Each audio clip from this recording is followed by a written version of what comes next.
नमस्कार दोस्तों, आपका स्वागत है एक नई वीडियो में। जैसे कि आप देख रहे हैं, मैं अपने चैनल पर टेलीकॉम की खबरें और टेलीकॉम के अपडेट्स को बहुत ज़्यादा कवर कर रहा हूं। चाहे वो बीएसएनएल हो, चाहे वो जियो हो, चाहे वो वोडाफोन आइडिया हो, जिसकी भी जो भी खबर आती है या जो भी इंपॉर्टेंट अपडेट आती है वो मैं आपके पास सबसे पहले लेकर आता हूं। ये सिलसिला तब शुरू हुआ था जब 3 तारीख को जियो ने अपने प्राइसेस बढ़ा दिए थे। उसके बाद वोडाफोन आइडिया, उसके बाद एयरटेल, सभी ने अपने प्राइसेस बढ़ा दिए। लोग बीएसएनएल की ओर प्रस्थान कर रहे थे।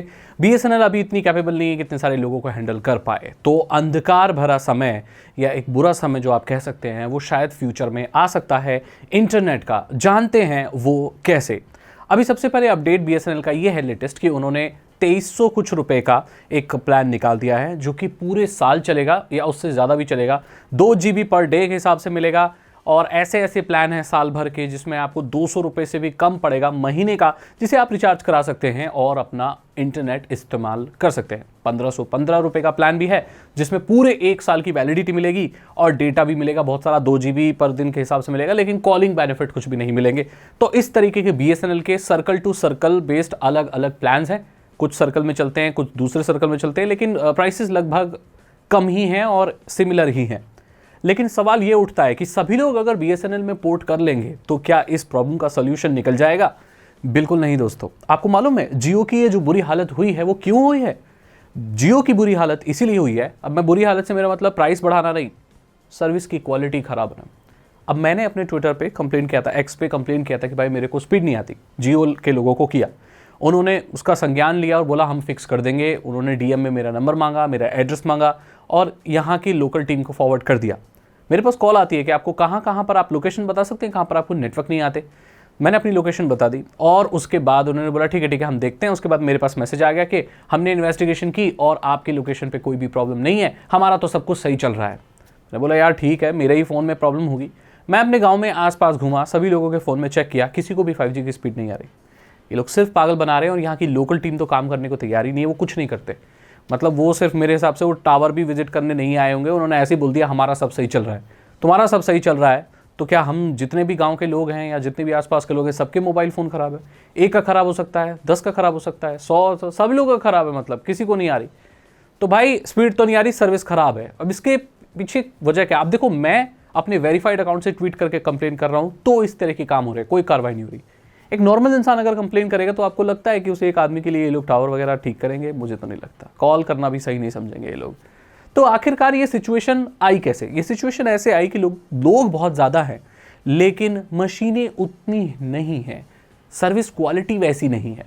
जियो जब स्टार्टिंग में आया था बहुत अच्छी स्पीड आती थी, कमाल की स्पीड आती थी, लेकिन जैसे जैसे लोग दूसरी कंपनियों से जियो में आने लगे बहुत ज़्यादा रश हो गया, क्राउड बहुत ज़्यादा है, लोग इंटरनेट यूजर्स इतने ज़्यादा है। एक एक आदमी के पास जो समर्थ है 3 मोबाइल हैं, तीनों में अनलिमिटेड डेटा लेके वो डाउनलोड में रखा के रखते हैं, दिन हो या रात हो सब लोग 4K में स्ट्रीम कर रहे हैं। लेकिन टावर इतने सारे लोगों को कवर करने के लिए लगे ही नहीं है, बने ही नहीं है, इतना इन्वेस्ट ही नहीं किया गया। किसी भी कंपनी में इतना कम इन्वेस्ट करके ज़्यादा मुनाफा कमाने के लिए वो लोग सर्विस क्वालिटी के साथ कॉम्प्रोमाइज़ कर देते हैं। यही चीज़ हो रही है, लोग बहुत ज़्यादा है भाई, इसीलिए जियो कोलैप्स हो गया है। प्राइस बढ़ा दिए इसलिए कि सर्विस क्वालिटी को इंप्रूव कर पाए, बट अभी भी सर्विस क्वालिटी इंप्रूव होती हुई दिख नहीं रही। अब बीएसएनएल की तरफ बढ़ते हैं, तो अगर बीएसएनएल में सभी लोग पोर्ट करा लें तो क्या चलेगी? बीएसएनएल के इंफ्रास्ट्रक्चर के बारे में हमें मालूम है। बीएसएनएल पहले कभी, मैं आप क्या तो नहीं पता, लेकिन हमारे यहाँ बीएसएनएल की फुल फॉर्म लोग बोलते थे भारत संचार निगम लिमिटेड। नहीं भाई साहब, नहीं लगेंगे। मतलब बीएसएनएल का जो मोबाइल होता था पहले, वो उस पर कॉल नहीं लगा करती थी, टूट टूट टूट टूट टूट टूट करता था वो, टुर टुर करके कॉल कभी नहीं लगती थी। इस चीज़ से जाना जाता था 2006, 7, 8 के एरा में, जब मोबाइल फ़ोन ये सब इंडिया में आ ही रहे थे। तो ये इमेज रही है। तो अभी भी आप देखेंगे बीएसएनएल की बहुत जगह पर तो नेटवर्क ही नहीं है। इनफैक्ट 3G छोड़ो, 2G भी नहीं आते भाई 3G तो बात बहुत दूर की बात है, 2G नहीं आते। तो ऐसे में अगर सभी लोग पोर्ट करेंगे तो लोगों की कनेक्टिविटी खत्म हो जाएगी।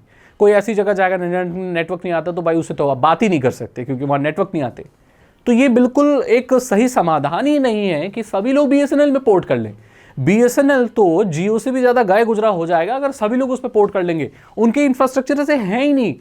कुछ इनिशियल डेज में तो इतनी प्रॉब्लम आएगी कि मतलब एक ब्लैकआउट जैसा हो जाएगा।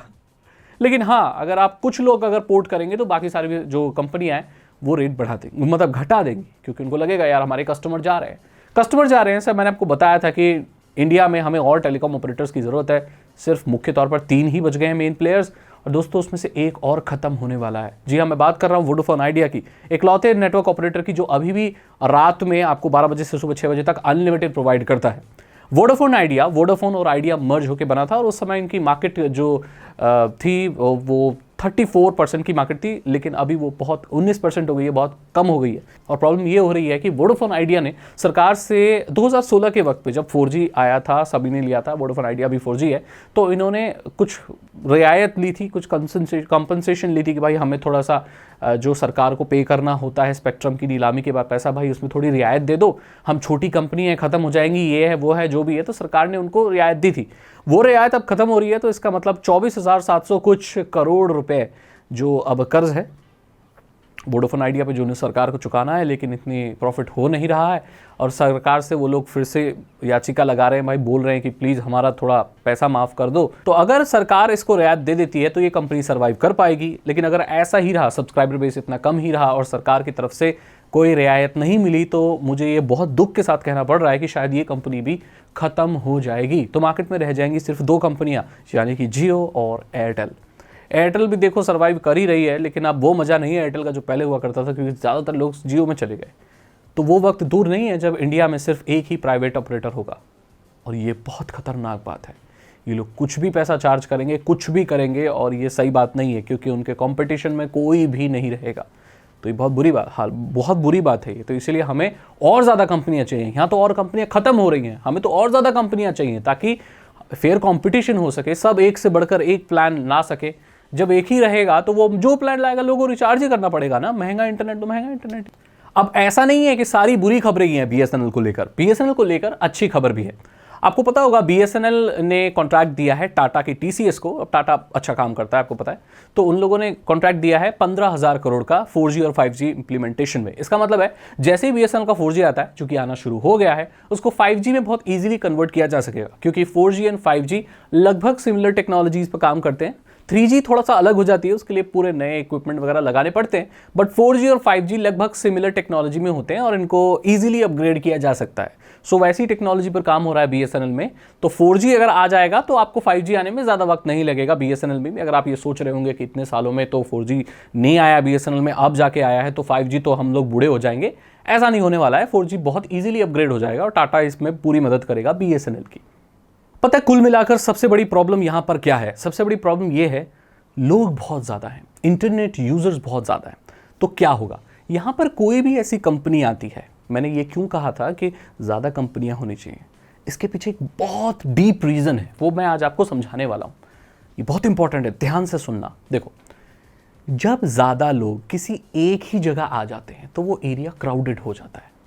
वो एरिया कोई भी हो, जैसे अगर मेरे परिवार में 500 लोग हैं, हम किसी के घर जाते हैं तो हम 500 लोग अगर किसी के भी घर जाएंगे, जो नॉर्मल घर होते हैं, भाई वो भर जाएगा, है ना।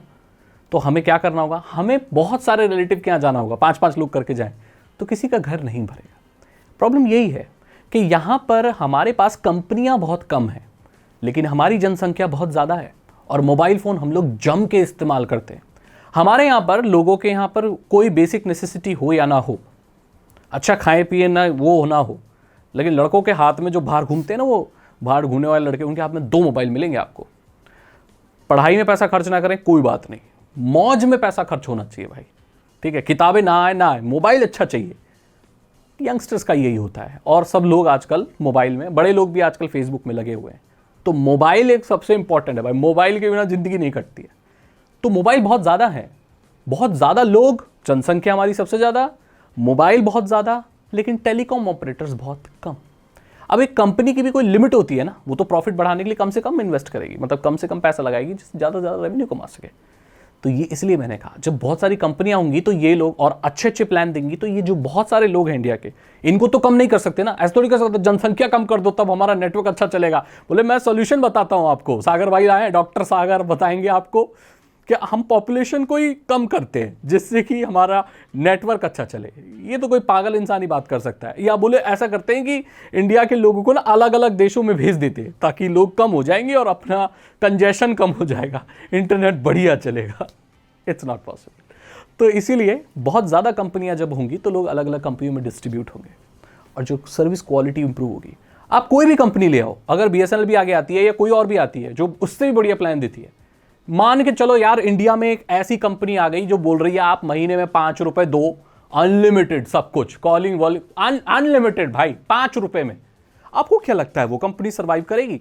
मॉनेटरी और प्रॉफिट के लिए तो छोड़ ही दो, टेक्निकली भी सर्वाइव नहीं कर पाएगी। क्यों? क्योंकि 5 रुपए का मतलब समझ रहे हो आप, सभी लोग लगभग ऑलमोस्ट पूरा इंडिया उसे यूज करेगा। कोई क्यों देगा 400 रुपए? बीएसएनएल में, जियो में, वोडाफोन आइडिया, एयरटेल में 400 रुपए क्यों देगा? 5 रुपए देगा ना, तो सब लोग वहां चले जाएंगे। खत्म भाई, क्वालिटी उनकी खत्म, मतलब चलेगा ही नहीं। नेटवर्क तो छोड़ दो, नाम भी नहीं लिखाएगा कि जीएसएनएल और सीएसएनएल कौन सी कंपनी है, जो भी है। ये तर्क है पूरा, कंपनियां ज्यादा चाहिए, इसका यही सॉल्यूशन है, इसके अलावा कोई सॉल्यूशन नहीं। आज नहीं तो कल कोई और नई कंपनी आती है, बीएसएनएल का भी यही हाल होने वाला है, इंटरनेट सही नहीं चलेगा। फास्ट इंटरनेट के लिए ब्रॉडबैंड ही एक सॉल्यूशन है, उसके अलावा या ज्यादा कंपनियां होनी चाहिए, यही एक सॉल्यूशन है, तो कोई सॉल्यूशन नहीं है आपका।